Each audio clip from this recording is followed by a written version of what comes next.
Alaska کی شہر بیرو اوتکیاویک میں سورج آج سال کے لیے آخری بار غروب ہو چکا ہے۔ یہ شہر ہر سال نومبر کے آخر میں ایک ایسے منفرد اور حیران کن مرحلے میں داخل ہوتا ہے جسے قطبی رات پولر نائٹ کہا جاتا ہے۔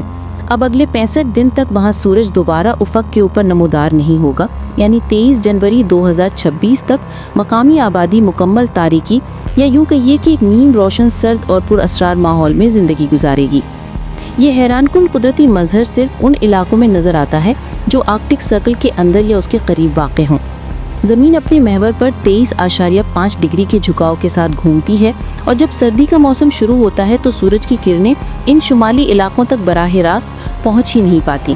نتیجہ یہ ہوتا ہے کہ دن آہستہ آہستہ چھوٹا نہیں ہوتا بلکہ پورا کا پورا غائب ہو جاتا ہے۔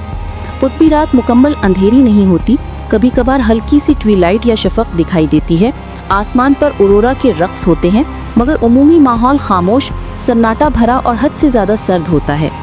بیرو کے رہائشی اسے فطرت کا حصہ سمجھ کر معمول کے مطابق زندگی گزارتے ہیں، مگر سائنسدانوں، فوٹوگرافرز اور سیاحوں کے لیے یہ عرصہ ایک جادوئی اور نایاب تجربہ بن جاتا ہے۔